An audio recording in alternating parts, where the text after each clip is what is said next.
I thought, I was worried in coming into this game, but we haven't played against a lot of zone, extended zone, and they've got a very good zone defense. I thought that we really started the game tremendously.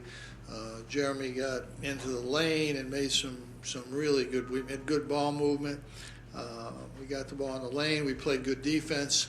When it was 26-10, they made two very difficult threes to get to 10. So I thought that part of the game we started and played really at a very high level. And then the last 30 minutes we played at a very low level for the rest of the game. So, something we have to think about. When you come off a big game like Saturday, you're going to have something, but some kind of the letdown should come in the beginning. It shouldn't come after 10 or 12 minutes. I think we felt we had the game under control, and we just really didn't. We just offensively settled a little bit. They made a couple good offensive plays, but we just didn't. We had a really bad stretch at the end of the first half, and we made some turnovers that we don't usually make. Had the ball in the middle of the lane and let people come, hold the ball and dribble the ball and stuff you can't do. But, we don't see a lot of zone. We probably won't see a lot of zone the rest of the way, and theirs is a very good zone. And, I think that at this stage, what we're concerned about is, being ready for the league. Starting Saturday, we have some good practice days ahead of us that I think will help us.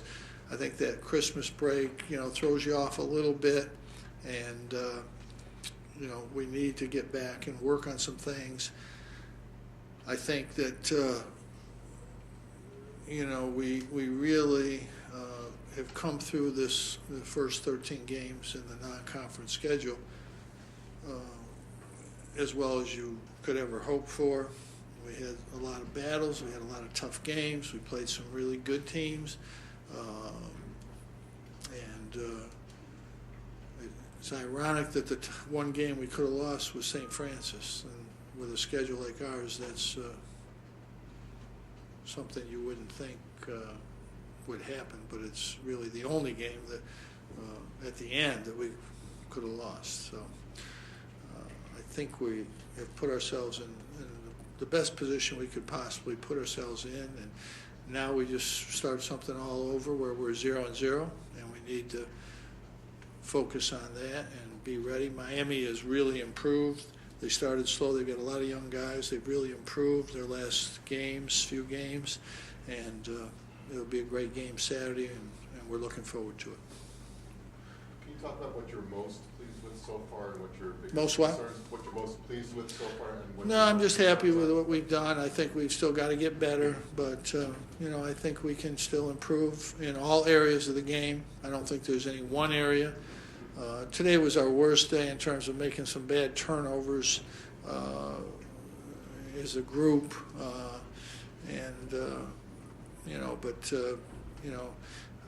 our free throw shooting was bad today. It's been good.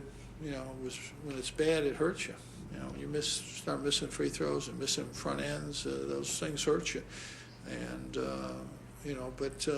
overall, we have to. The one thing I know is we have to get better.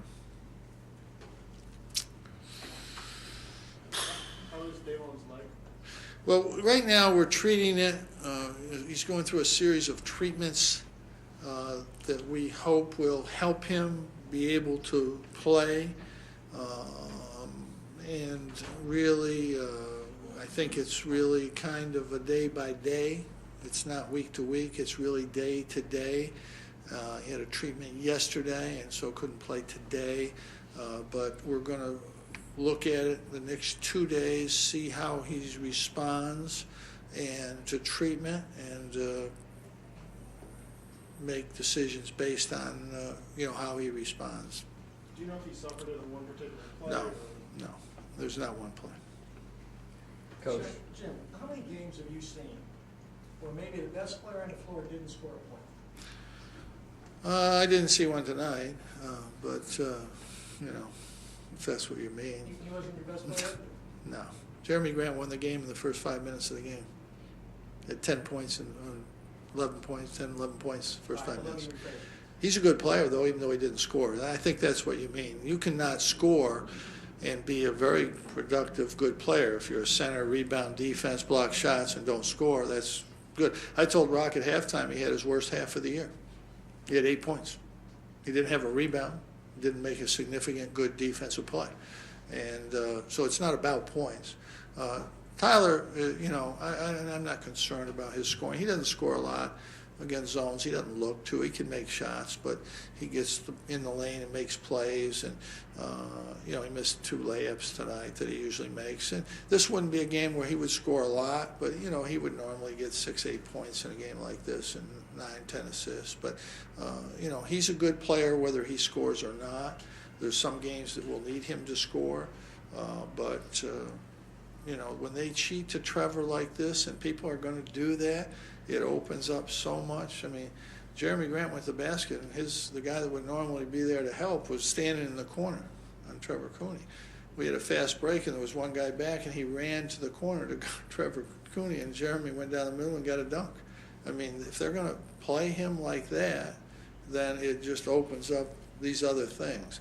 I thought Mike was good today. I thought Tyler Roberson was good. He had 5 rebounds and was active. I thought he did some, you know, real positive things, and you know, I think that was good. But you know, Tyler Ennis is a good player. You know, he's a college player. He's still a freshman college player. He's got a lot to do. He can get better in a lot of areas, but he's a real good college player right now. Seems like, is Tyler Roberson taking advantage of some more opportunities that he's getting, do you think? Well, his last game he took no advantage of. He gave up 2 layups and didn't get back on defense, didn't play, didn't rebound, and was pretty much lost out there. Tonight, I mean, he was good. He got some rebounds. He made a couple positive moves. He made a real good pass. You know, there was a lot of positive things tonight. Given the level of the competition you guys have played, is this the best non-conference schedule? I don't know if it really is or not. It's a good one. I don't know. You know, we try to play a similar schedule. You know, we usually you go to a tournament like Maui, you get 2 good games, and we got 3. Minnesota's still a good team, and Cal's pretty good, so you got 3 games there.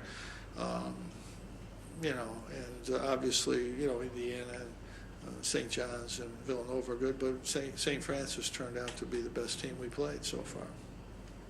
Just the way it works sometimes. And I thought this game would be much harder. It would have been if we hadn't gotten off to a great start. This game would have been much harder. I mean, they were lost by 3 or 4 at Purdue. They could have won. They had UMass down the whole game, different times. They had Kentucky was a 4-point game. Duke was a 4-point game at near halftime. So, I mean, they're a good team, and they're going to give people a lot of trouble. But it's been a good schedule. You know, I don't understand the whole strength of schedule and RPIs. It just, the more you look at it, it doesn't make any sense whatsoever. The other day, before we played Villanova, we were 15th in the RPI. We played Villanova at home, where, you know, you're supposed to win, even though it's a tough game. We win the game, we go to 1 in the RPI. You jump 14 places because of that. This isn't making sense. The whole thing it just doesn't make sense. It never has. It's just an awful tool for picking. I think Louisville in the RPI is 30, something like that. I mean, it's nonsense. It's math people playing with numbers that don't know anything about the game of basketball. That's what the RPI really boils down to. Looking at Rakeem on defense, is there 1 or 2 things you'd like to see him get better at? No, there's probably more than that. I don't have time. Have a good New Year's. We'll see you Saturday.